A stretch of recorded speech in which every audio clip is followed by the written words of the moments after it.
Over the months, we've been hearing pockets of attacks by these insurgents, which have been degraded, Talk to us about why we have a resurgence of such attacks. Thank you for the question. You are right that the terrorists have been degraded. There is little doubt that normalcy has greatly returned to the northeast region compared to where we were 5 to 10 years ago. In war, you have several campaigns which are series of coordinated operations aimed at achieving strategic objectives. So, you win some, you lose some. But what is most important is the statistics of what you win against what you lose. In the last 1 week alone, I can tell you for a fact that over 20 terrorists have been neutralized, and we have also recovered several arms and ammunition, even as we continue to conduct operations on multiple fronts as we speak. For now, most citizens have returned to their communities and socio-economic activities have resumed. Malam Fatori and Kukawa are recent success stories where almost 20,000 internally displaced persons have returned to their ancestral homes.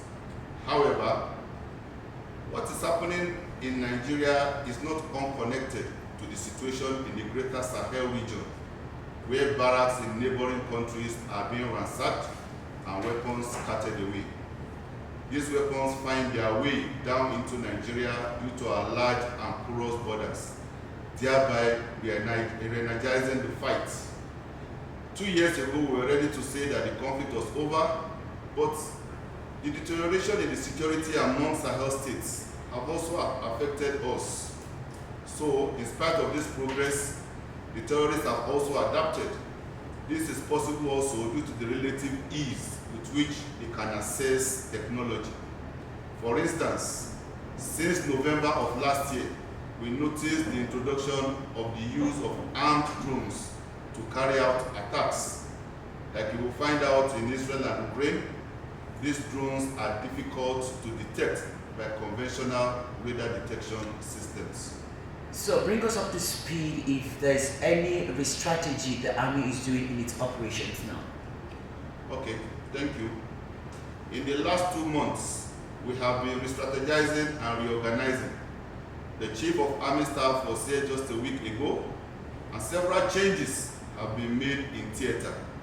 I, for instance, am one of such changes, having just taken over command about 2 weeks or thereabouts.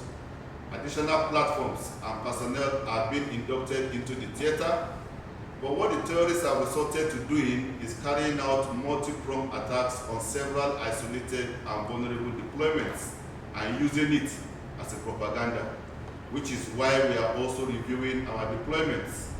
Yesterday alone, there were attacks in Ran, Dihua, and Gajiram, and all these attacks were defeated, apart from Ran, where they succeeded in penetrating to an extent leading to the loss of 4 gallant personnel.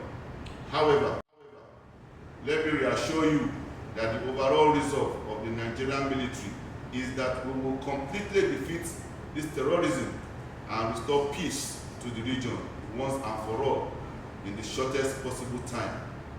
We just need the support of the nation. All right, since over years, the Nigerian military has defended the territorial integrity of the nation. Now, what strong message do you want to send to this bad elements? Thank you. For the terrorists, I urge them to toe the path of their colleagues who have surrendered and are being humanely treated or risk being eliminated in the long run.